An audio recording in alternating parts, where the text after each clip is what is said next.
During the first 2 months of 1991, the United States and 27 other members of the United Nations were at war with Iraq. During this short period of time, this coalition carried out one of the most violent and successful assaults ever made on a major enemy force. To wage this war, they used almost every military means at their disposal.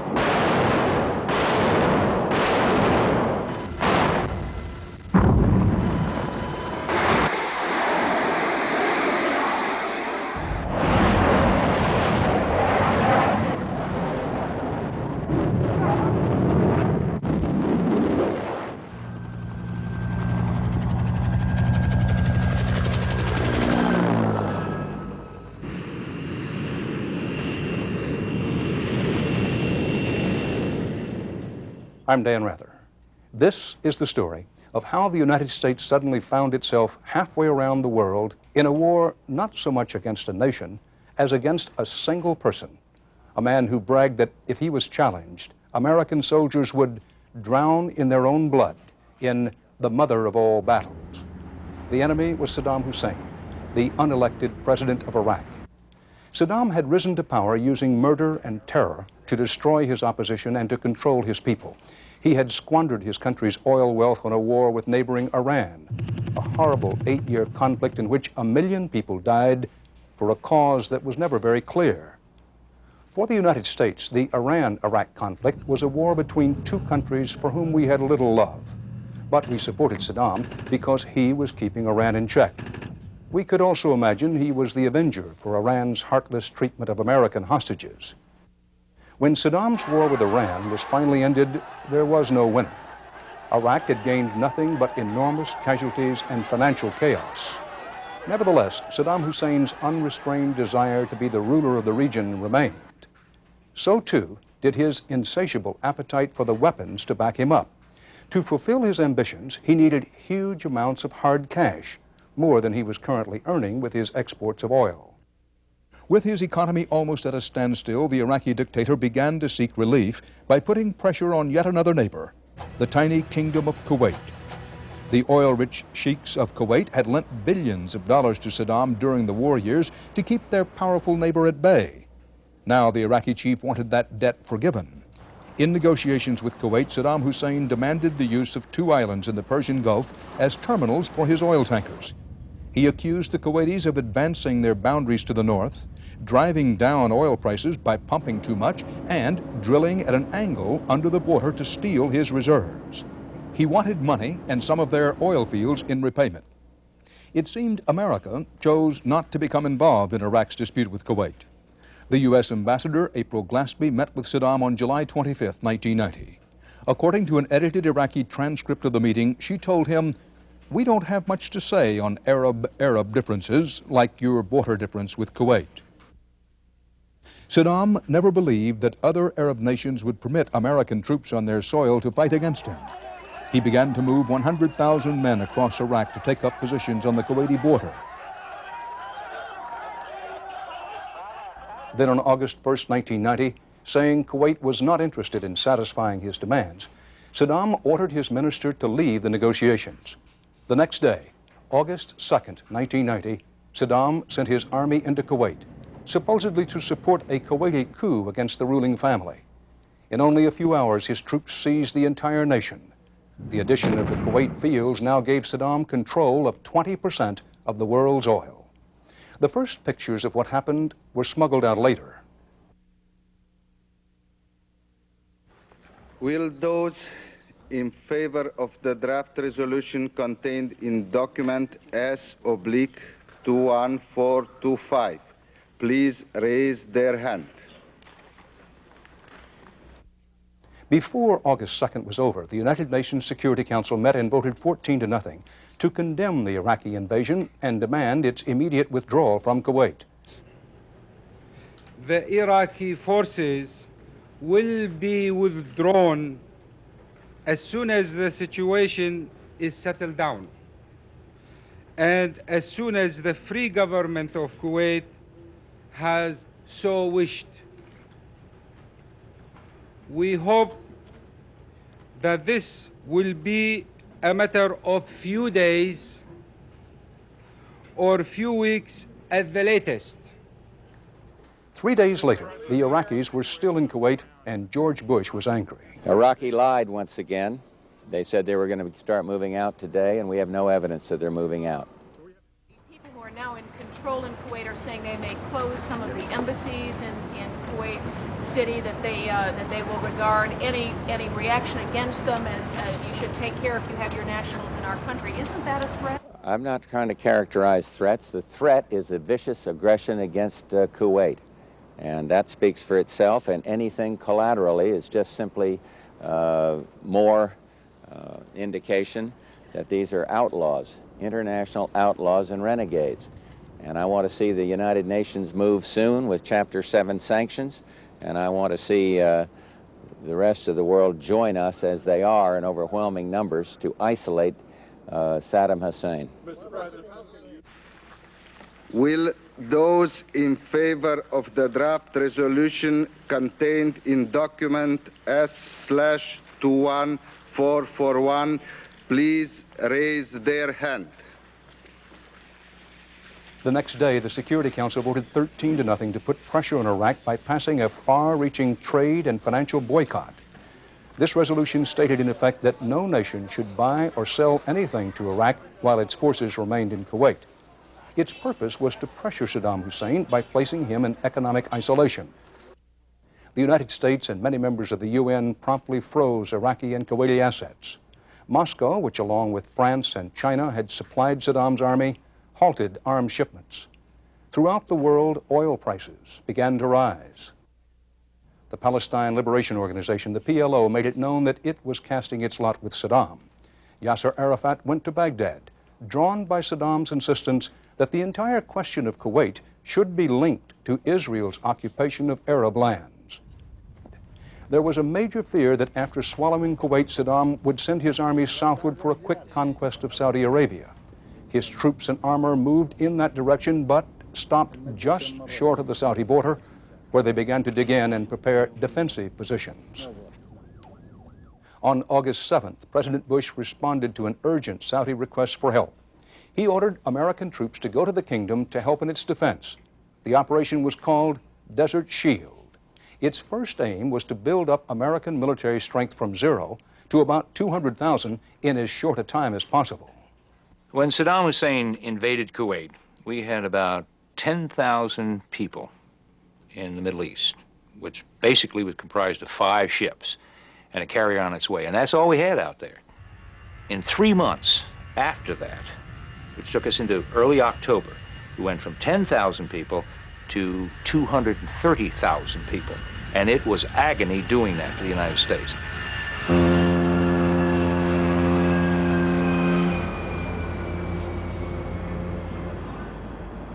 Now, the ships were not immediately available. So the first thing they could send over there was a brigade of the 82nd Airborne that flew in. This was to defend Saudi Arabia against 7+ divisions of Iraqi troops that had just taken Kuwait. Following that came a Marine brigade. They were the first troops that went on the ground that really were prepared to fight, in that they had had ships pre-positioned near Diego Garcia in the Indian Ocean and were able to close with them in about 3 days. At the same time, they sent in tactical air. Primarily F-15s went in, as well as some F-16s to provide air cover. And then finally, a brigade of the 24th came in. So it was a Napoleon's Guard in that first month. The fact of the matter is, we probably could not have helped Saudi Arabia if the Iraqis had wanted to invade. At my direction, elements of the 82nd Airborne Division, as well as key units of the United States Air Force, are arriving today to take up defensive positions in Saudi Arabia. I took this action to assist the Saudi Arabian government in the defense of its homeland. No one commits America's armed forces to a dangerous mission lightly, but after perhaps unparalleled international consultation and exhausting every alternative, it became necessary to take this action. The stakes are high. Iraq is already a rich and powerful country that possesses the world's second largest reserves of oil and over 1 million men under arms. It's the 4th largest military in the world. Our country now imports nearly half the oil it consumes and could face a major threat to its economic independence. Much of the world is even more dependent upon imported oil and is even more vulnerable to Iraqi threats. We succeeded in the struggle for freedom in Europe because we and our allies remain stalwart. Keeping the peace in the Middle East will require no less. We're beginning a new era. This new era can be full of promise, an age of freedom, a time of peace for all peoples.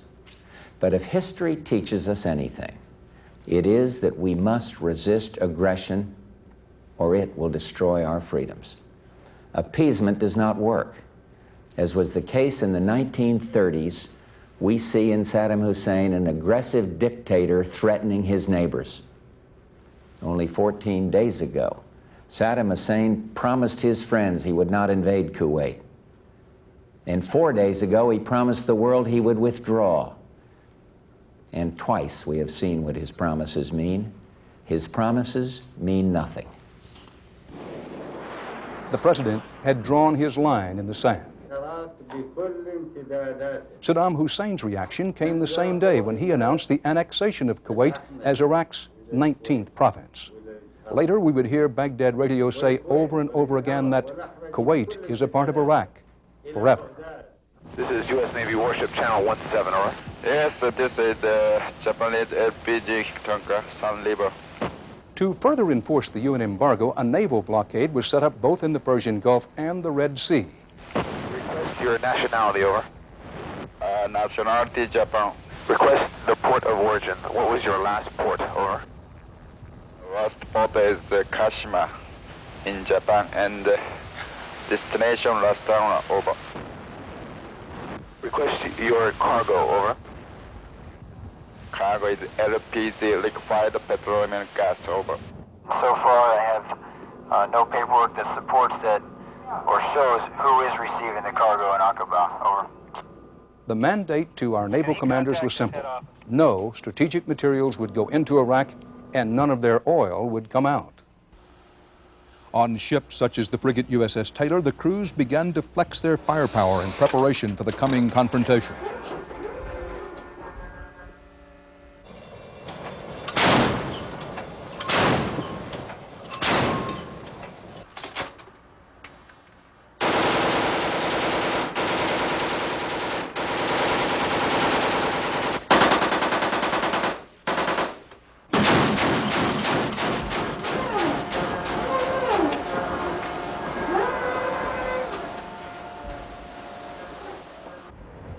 On August 10th, Iraq ordered all foreign embassies in Kuwait to close and move to Baghdad.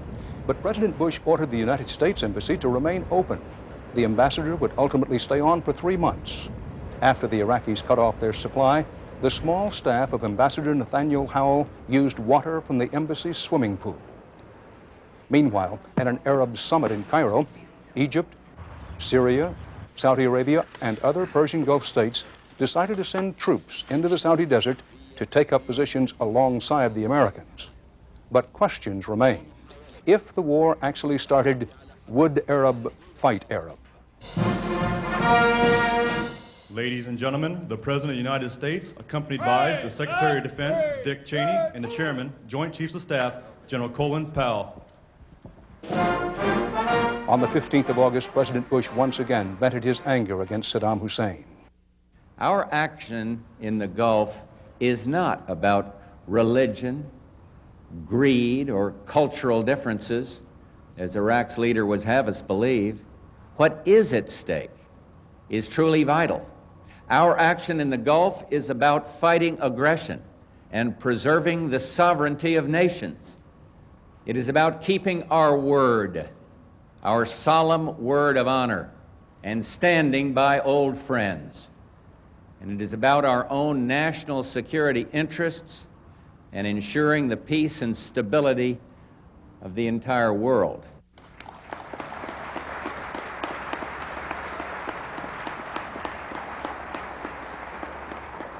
We're also talking about maintaining access to energy resources that are key, not just to the functioning of this country, but to the entire world. Our jobs, our way of life, our own freedom, and the freedom of friendly countries around the world would all suffer if control of the world's great oil reserves fell into the hands of that one man, Saddam Hussein. And so we've made our stand, not simply to protect resources or real estate, but to protect the freedom of nations.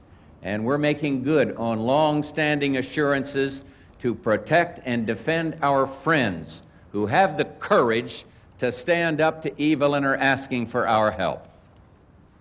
We are striking a blow for the principle that might does not make right. Kuwait is small, but one conquered nation is one too many.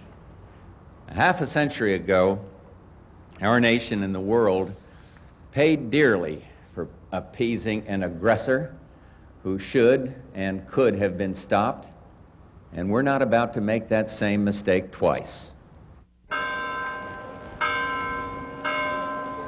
As the invective from both sides grew more intense, I traveled to Baghdad to try to get an interview with Saddam Hussein himself. The United States and Britain are advising their citizens in occupied Kuwait to remain at home despite... At the time, there were still many thousands of foreign nationals in Iraq, people who wanted to go home, but who were told they could not leave, that they were to be the, quote, guests of the Iraqi government. And of course, if war were to erupt, then of course these installations will be prime targets. While I was there, I learned that Iraq intended to take these guests to several key industrial sites to be used as human shields. Iraqi officials said that if President Bush ordered attacks on Iraq's munitions or chemical weapons sites, Americans would be killed. In an open letter to George Bush, Saddam Hussein warned that if war started, quote, thousands of Americans could go home shrouded in sad coffins. We must not delude ourselves. Iraq's invasion was more than a military attack on tiny Kuwait. It was a ruthless assault on the very essence of international order and civilized ideals. And now, in a further offense against all norms of international behavior, Iraq has imposed restrictions on innocent civilians from many countries. This is unacceptable. And that's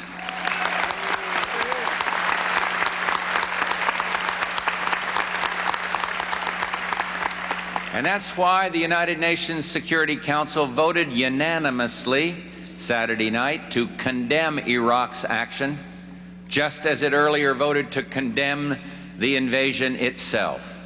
They know, as we do, that leaders who use citizens as pawns deserve and will receive the scorn and condemnation of the entire world.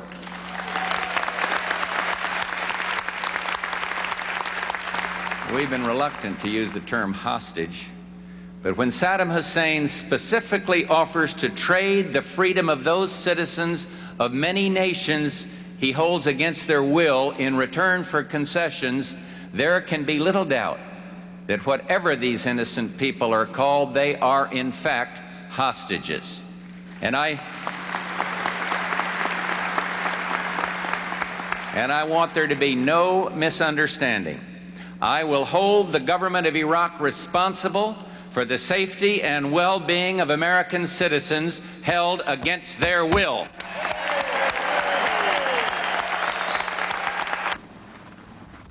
The president was criticized by some for remaining at his summer home during the mounting crisis. But he steadfastly refused to return to the White House lest he appear to be a prisoner of the events taking place across the world.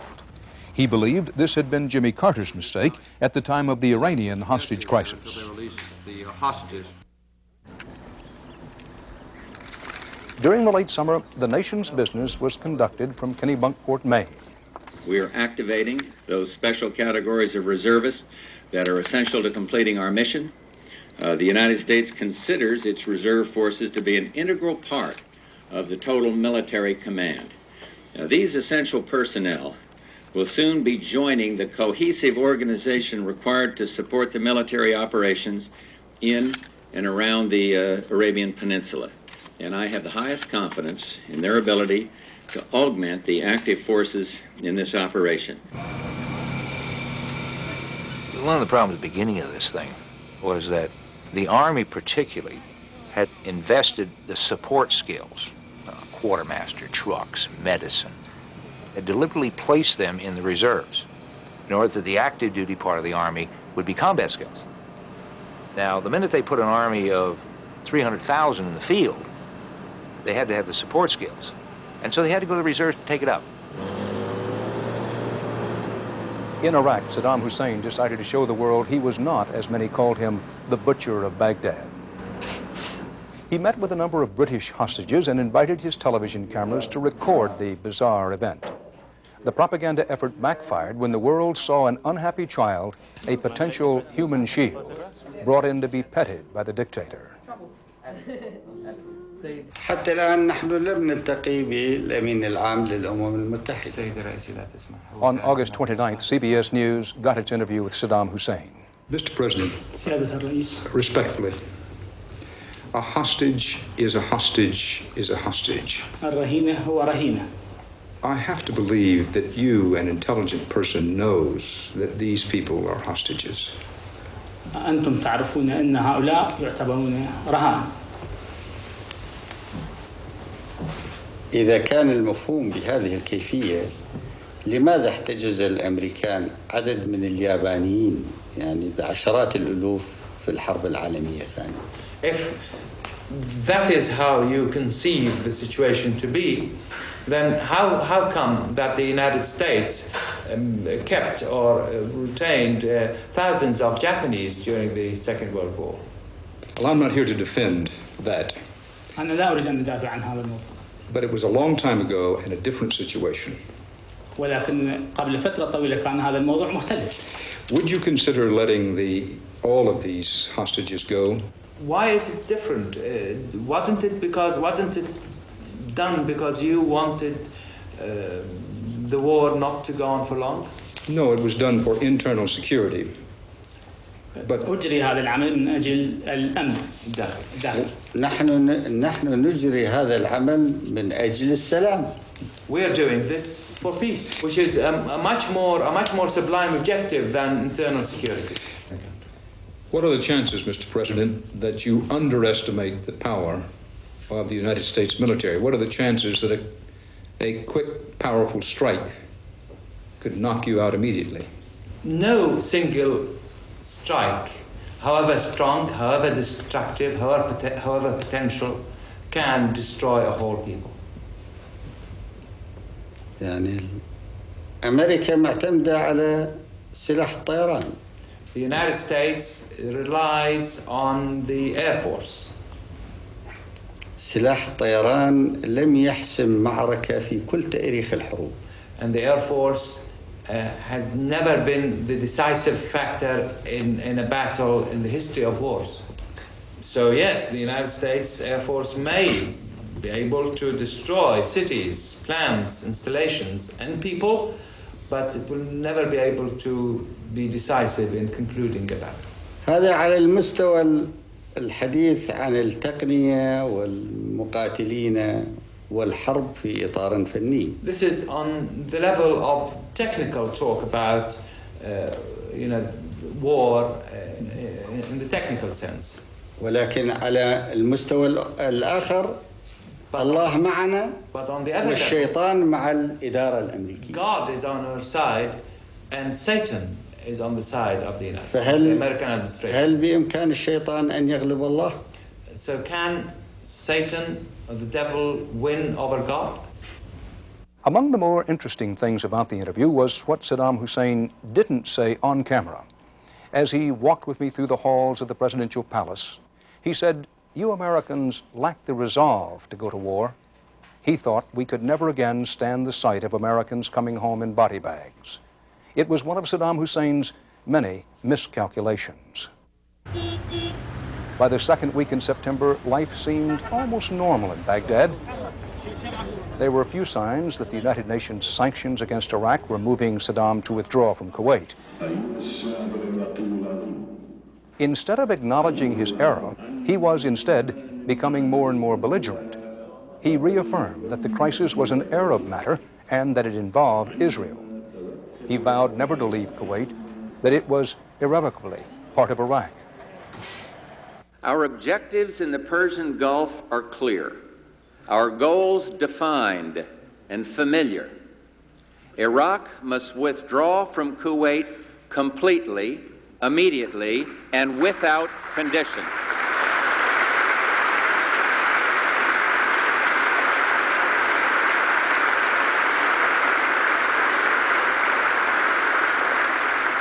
Kuwait's legitimate government must be restored. The security and stability of the Persian Gulf must be assured, and American citizens abroad must be protected.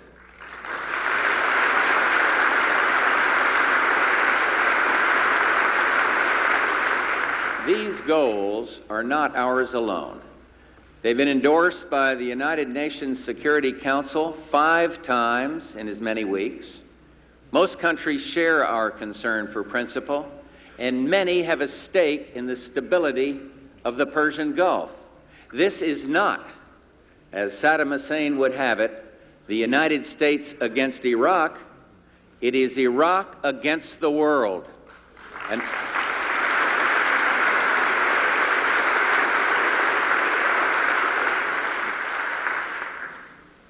vital issues of principle are at stake. Saddam Hussein is literally trying to wipe a country off the face of the earth. We do not exaggerate, nor do we exaggerate when we say Saddam Hussein will fail. Our involvement in the Gulf is not transitory. It predated Saddam Hussein's aggression and will survive it. Long after all our troops come home, and we all hope it's soon, very soon, there will be a lasting role for the United States in assisting the nations of the Persian Gulf. Our role then, to deter future aggression. Our role is to help our friends in their own self-defense, and something else, to curb the proliferation of chemical, biological, ballistic missile, and above all, nuclear technologies.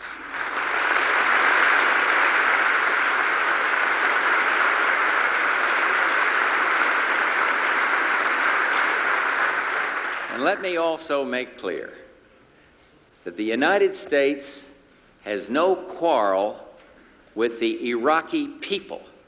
Our quarrel is with Iraq's dictator and with his aggression.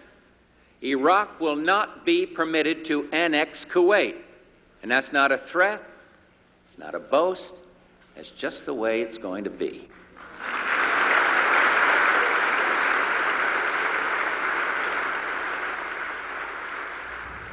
As President Bush took to the phone to gather support, he sent Secretary of State James Baker to begin a tour of world capitals. Meeting and talking to one leader after another, Baker and Bush gradually put together a remarkable coalition of nations who were willing to contribute troops and arms for a U.S.-led fight against Saddam Hussein. The British and the French sent air and ground forces. The Turks agreed to allow bombing raids from their territory. Notably missing were Japan and Germany, whose constitutions forbid military involvement. Instead, they promised to send money.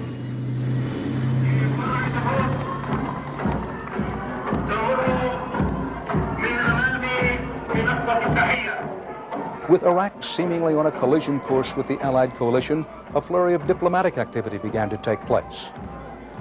One nation after another dispatched envoys seeking to find a formula on which both sides could agree. But the meetings turned into nothing more than photo opportunities. There were other missions made to Baghdad to obtain the release of the hostages. We want you to meet them one by one so that at least you can have a good message. Saddam Hussein doled the captives out in small numbers. We're hopefully going back to England. My husband is still here. That's it. Okay? No comment on anything else, please. trading human lives for the opportunity to plead his case to many of the world's influential people. Iraq has never recognized any boundaries with this new state. And were you here in Baghdad or in Kuwait? Were you here in Baghdad or in Kuwait? In Kuwait. All the detainees. The primary purpose was for the sick and for the elderly. And we are taking back a considerable number of those. If Muhammad Ali is able to carry some of the guests back with him. وإذا استطاع السيد محمد علي أن يأخذ. Lie down. All right, sweetheart. Hope to see you. Thank you. You will see him. Thank you. See you soon. Yeah. See you. Mr. Ambassador, how you doing? We're all right. Taking out okay? Always good when we get some of these people home. You feeling okay? Everybody doing okay? We're doing all right so far. So far, so good. Every day, one at a time. Any messages for back home? Anything you want to say? We're still here. Are you all expecting to be out anytime soon? Well, that doesn't depend on us. The American flag is flying over the Kuwaiti embassy, and our people inside are being starved by a brutal dictator. And do you think I'm concerned about it? You're darn right I am. And what I'm going to do about it, let's just wait and see. Because I have had it with that kind of treatment of Americans. As far as President Bush was concerned, the sanctions against Iraq were not working fast enough. For him and our Saudi and Kuwaiti allies, time was running out.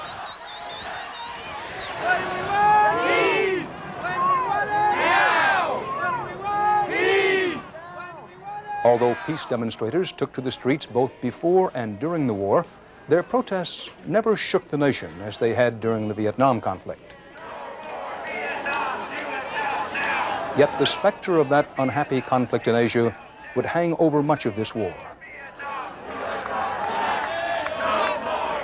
When we first started in early August deploying troops, and all the way up to the beginning of the war, when the war itself really started, all the pundits wanted to compare this thing with the Vietnam War.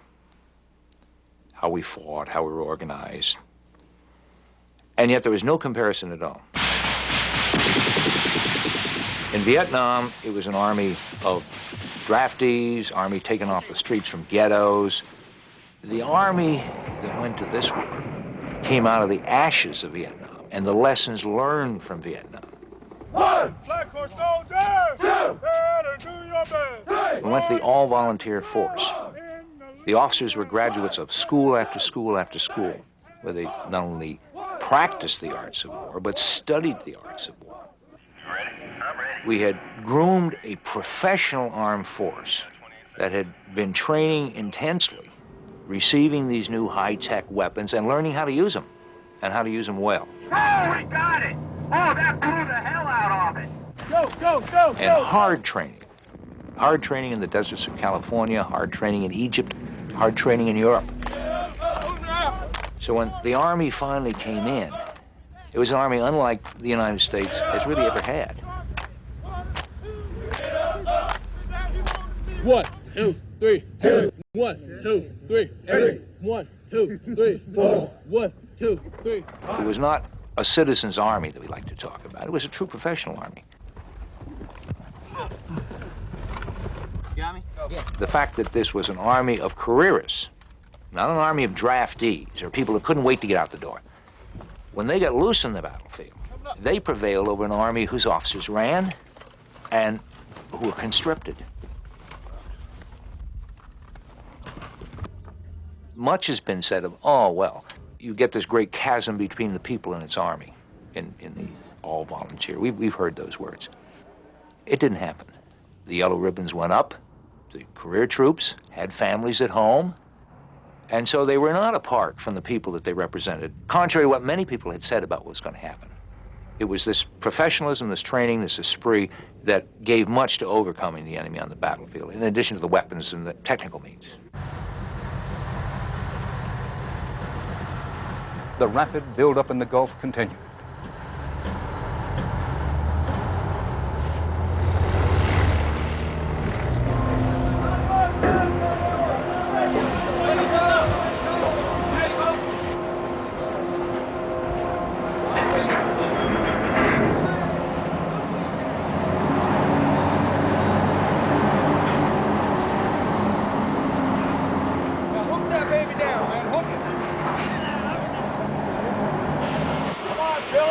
They're filled in. The job of moving men and equipment was like transporting Oklahoma City with all its belongings halfway around the world and setting it up from scratch. It was the equivalent of a Berlin airlift every 6 weeks. Bring this way. This way, I like this way.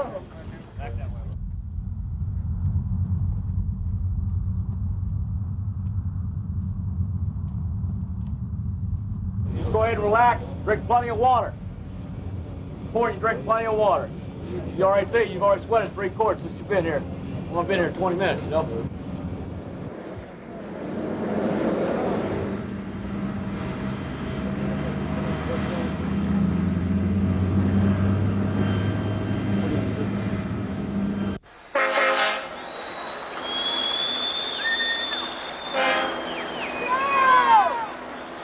In the Persian Gulf, the Navy increased the size of its fleet. When the final buildup was complete, there were 6 aircraft carriers on station.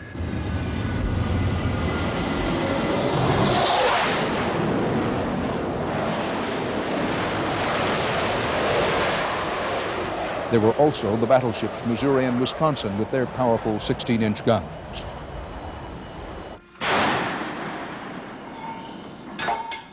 The carriers and battleships were protected by Aegis cruisers and ships sent by other nations of the coalition from as far away as Argentina. Okay, Chow is from 1830 to 2030. Day by day, the number of troops in the Gulf increased. Let's go, look good, look good. Soon there were more than 200,000 on duty, just enough perhaps to prevent an invasion of Saudi Arabia, but not enough to carry the fight north, across the borders, and into Kuwait and Iraq.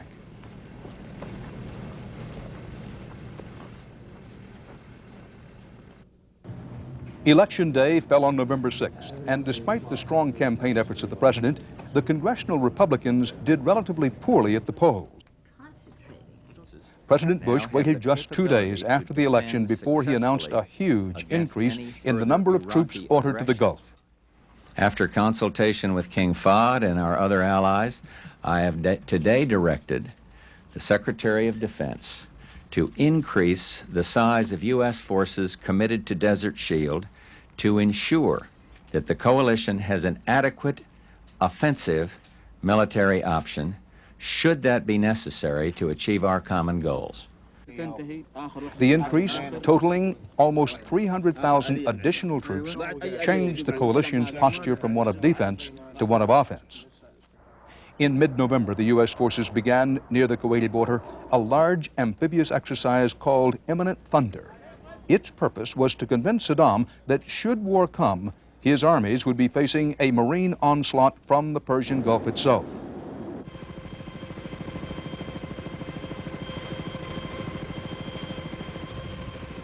This is one of the Marines' specialties, establishing a beachhead by helicopter.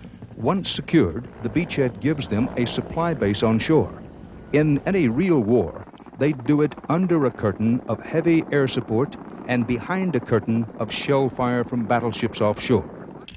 Once they're dug in, their main task in this exercise is to contact and link up with Marines moving up from down the coast. Beanstalk, beanstalk, this is dangerous. Within an hour of the landing, helicopters began ferrying in vehicles and other equipment from the ships to turn the beachhead into a base of operations.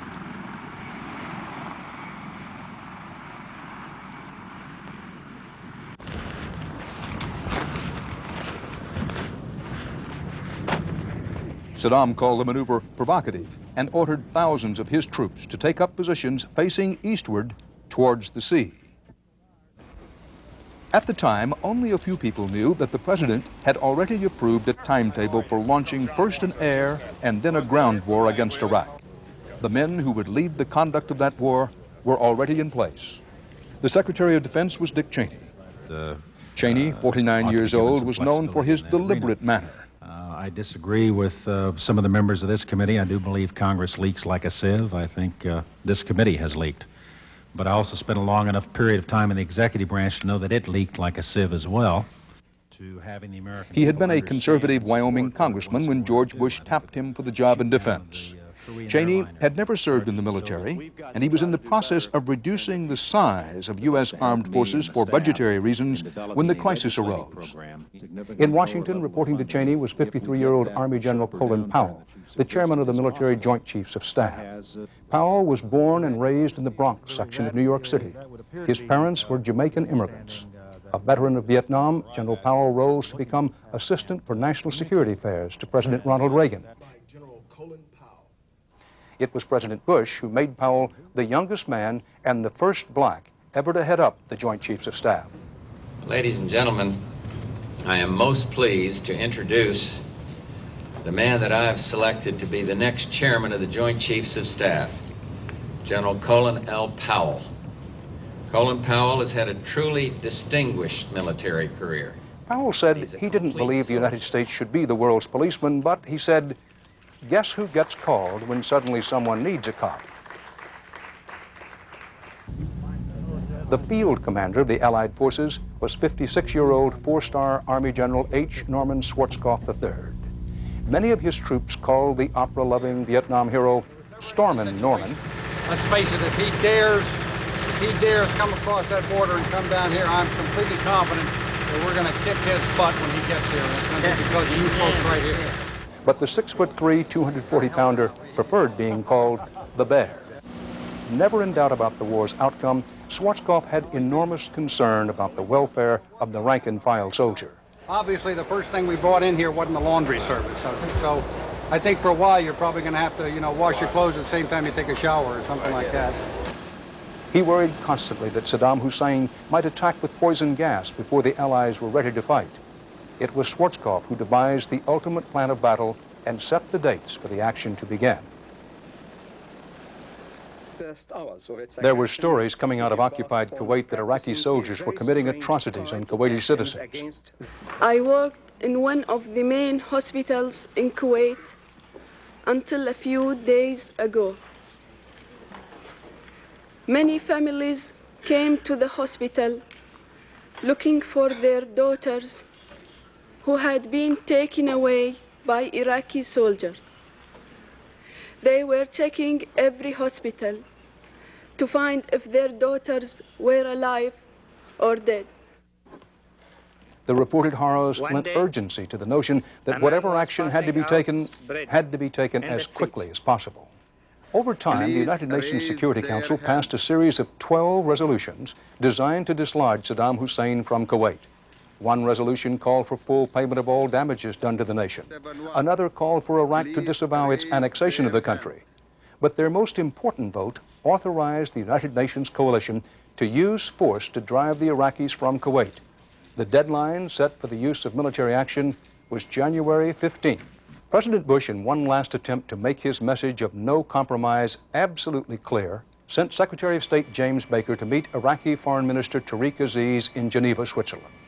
On January 9, 1991, Baker brought with him a letter from President Bush warning Saddam Hussein to get out of Kuwait in 6 days, by January 15th, or be forced out by the 28-nation coalition. But the letter was rejected by Aziz, who said its language was not compatible with language between heads of state. 6.5 hours later, when the meeting broke up, it seemed certain there were to be no last-minute solutions to the crisis. Ladies and gentlemen, I have just given President Bush a full report of our meeting today. I told him that Minister Aziz and I had completed a serious and extended diplomatic conversation in an effort to find a political solution to the crisis in the Gulf. I met with Minister Aziz today not to negotiate, as we have made clear we would not do, that is, negotiate backwards from United Nations Security Council resolutions, but I met with him today to communicate. And communicate means listening as well as talking. And we did that, both of us. The message that I conveyed from President Bush and our coalition partners was that Iraq must either comply with the will of the international community and withdraw peacefully from Kuwait or be expelled by force. Regrettably, ladies and gentlemen, I heard nothing today that, in over 6 hours, I heard nothing that suggested to me any Iraqi flexibility whatsoever on complying with the United Nations Security Council resolutions. He spoke at length about his government's assumptions of miscalculations by Iraq.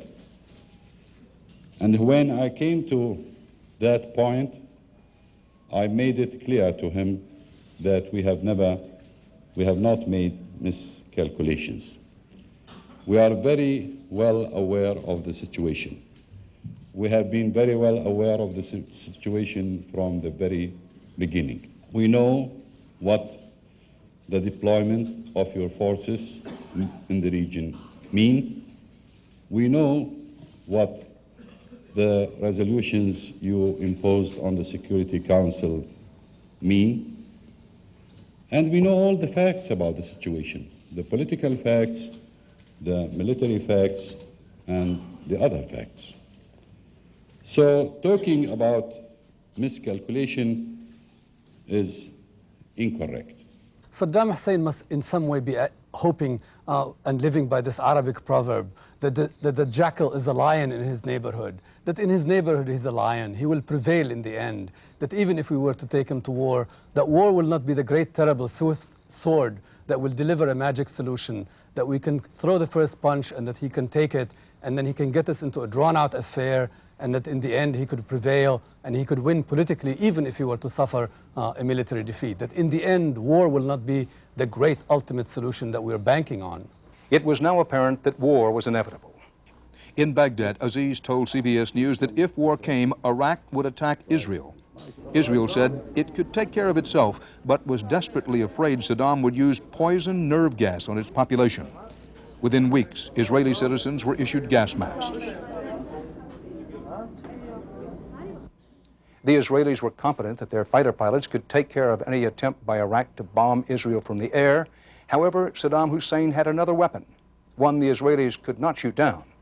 It was the Scud missile, and the Israelis were certain that this was the way the poison gas would be delivered.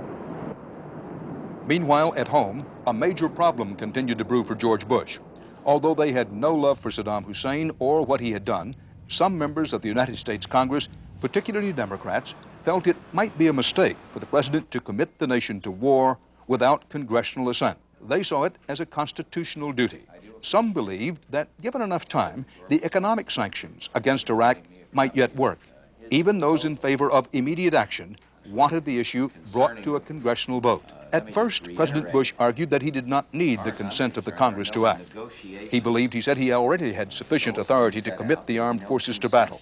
Nevertheless, on January 8, 1991, after much give and take on the issue, the president sent a letter to Congress saying that he had frequently stated his desire for a resolution.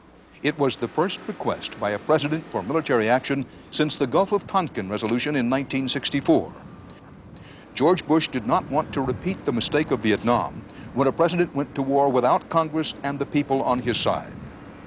The debate that followed was both intelligent and passionate. There are no easy answers, but there are important principles involved and thousands of lives. Congress has a responsibility. Congress has a right to share in the fateful decisions of war. We have a right and a responsibility to debate the options. We must commit the nation before we commit the troops. The time has come for us to act. The President has asked for us to act, and we must. I believe there is only one place we can stand, and that is solidly behind the President.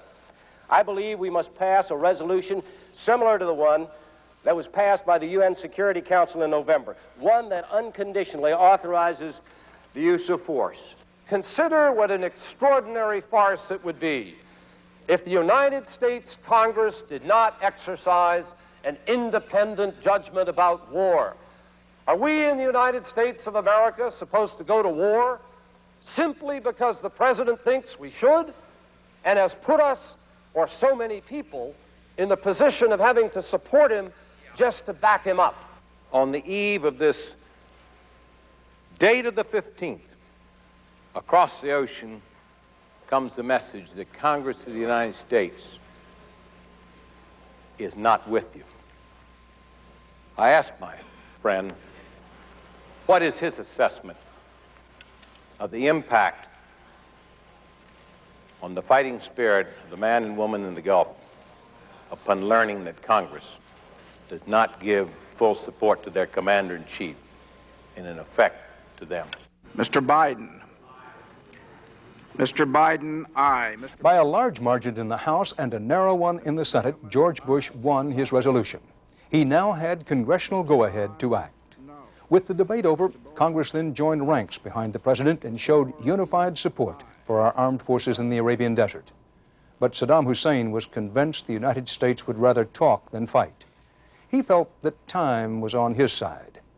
What he did not know was that shortly after the collapse of the talks in Geneva, President Bush and his aides had met to choose the hour to strike. And now the world waited. The January 15th deadline came and went.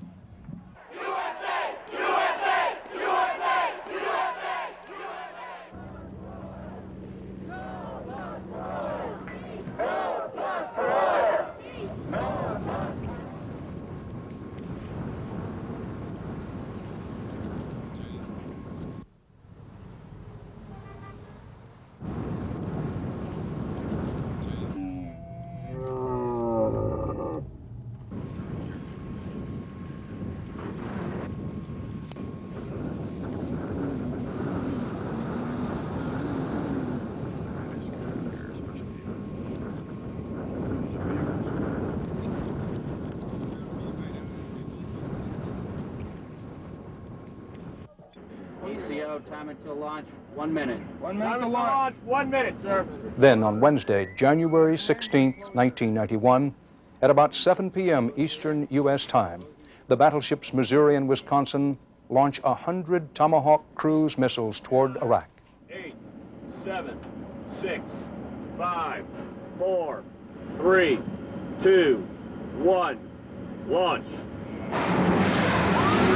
Missile away!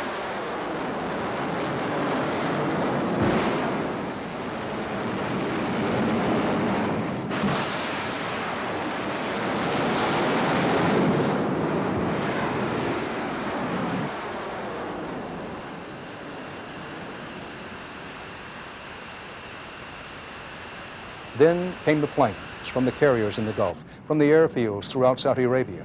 Waves of fighters and bombers roared their way through the dark desert skies to the vital strategic targets throughout Saddam's empire.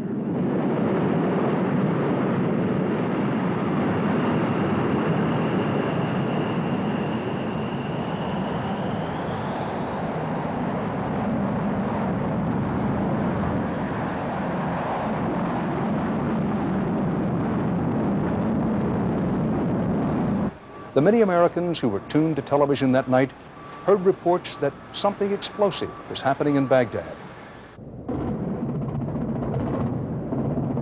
The pictures came along later and showed the sky over the Iraqi capital ablaze with anti-aircraft fire.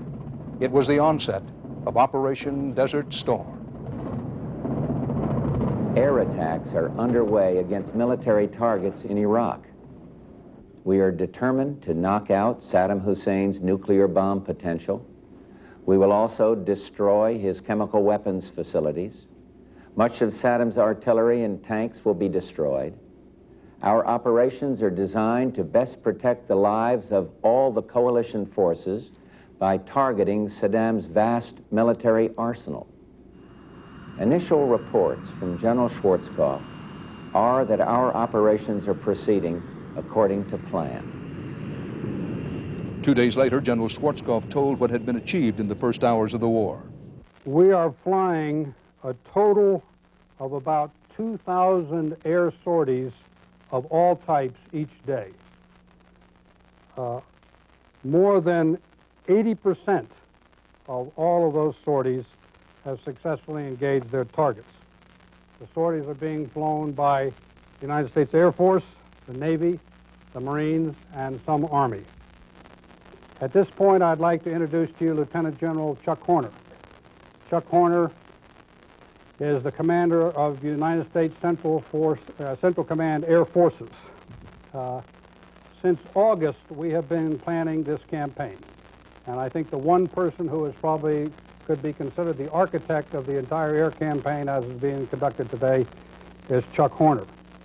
What I have now to show you are some film clips of some actual weapons delivery. And these first two will be F-111 deliveries using laser-guided bombs. This is a runway at an airfield halfway between Baghdad and Kuwait.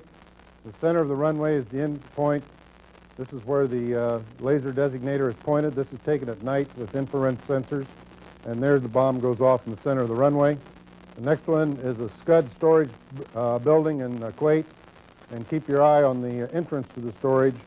Again, the pilot has released his bombs about 2 miles away. He's banking away from the target, leaving the target area, lasing the target, and you'll see 2 bombs fly into the door of the storage bunker.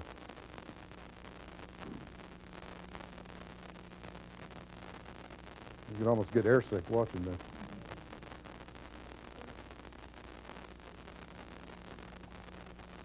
And you'll be able to count each bomb. 1, 2. And this is my counterpart's headquarters in Baghdad. This is the headquarters of the Air Force, and keep your eye on all sides of the building as the airplane overflies the building and drops the bomb down through the center of the building.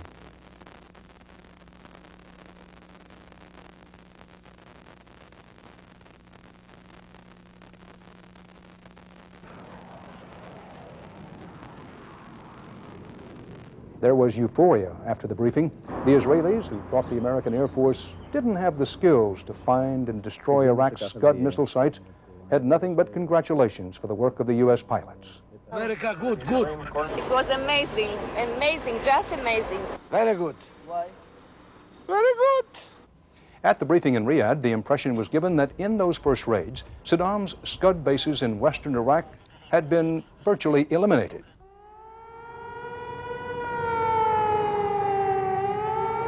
But the next night, both Israel and Saudi Arabia learned the Scud threat was still there. Saddam not only had fixed Scud launchers, he had mobile launchers as well, and many of them had escaped the bombs. Hidden during the initial attack, they were moved to new positions where their rockets could be fired. 8 of the crude missiles struck Tel Aviv, Haifa, and Ramallah. A new word that was heard throughout the world during this war was Scud. Scuds have been around for some time in the Soviet inventory in Central Europe.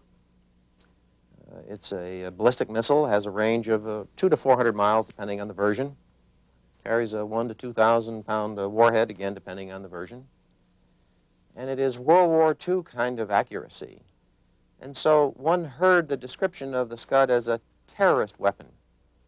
It was not militarily effective. No one went out and showed pictures of the Scud like we did of the laser-guided bomb going through the Air Defense Operations Center or the Air Force headquarters. But as a terrorist weapon, the Scud indeed had a credible capability. And the Iraqis understood its capability. The Iraqis understood that you fired it at large targets. You fired it at Dhahran, you fired it at Riyadh, you fired it at Tel Aviv. And given a large-sized community or a large-sized buildup of people, then one could create a political effect, a psychological effect, a terrorist effect.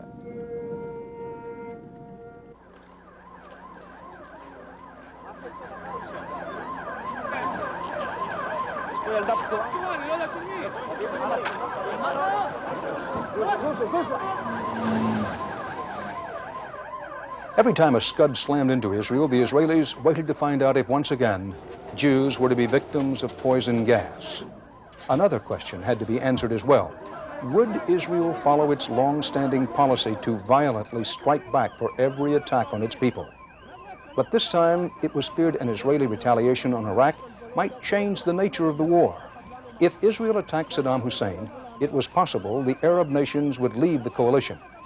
President Bush urged the Israelis to use restraint and not fall into Saddam's trap. He told them to stand fast and allow the coalition forces to deal with the dictator. To the world's surprise, Israel did just that. During the war, 38 Scuds were fired at Israel. Although they reacted with anger, militarily, the Israelis turned the other cheek. The first Scud that fell from the skies over Saudi Arabia never reached the ground intact. It had been intercepted at the end of its high-speed journey by a defensive missile called the Patriot.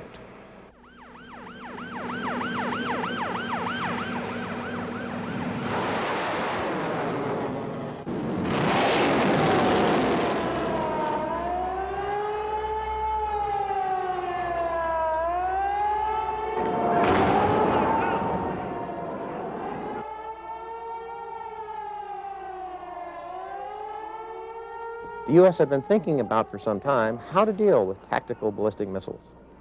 And indeed, we had in production, and we had some test data that indicated that the Patriot missile, a weapon that was designed to intercept enemy aircraft, the Patriot missile had some special capabilities.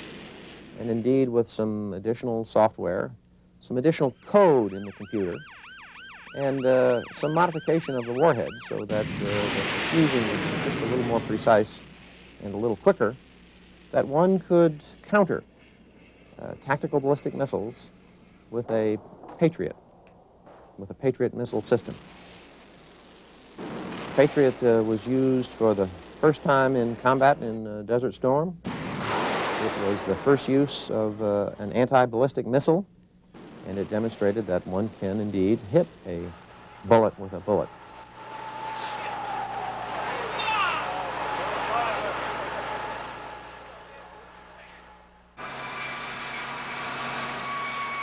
Although they had initially rejected Patriot missiles on their soil, the successes in Saudi Arabia made the Israelis change their minds.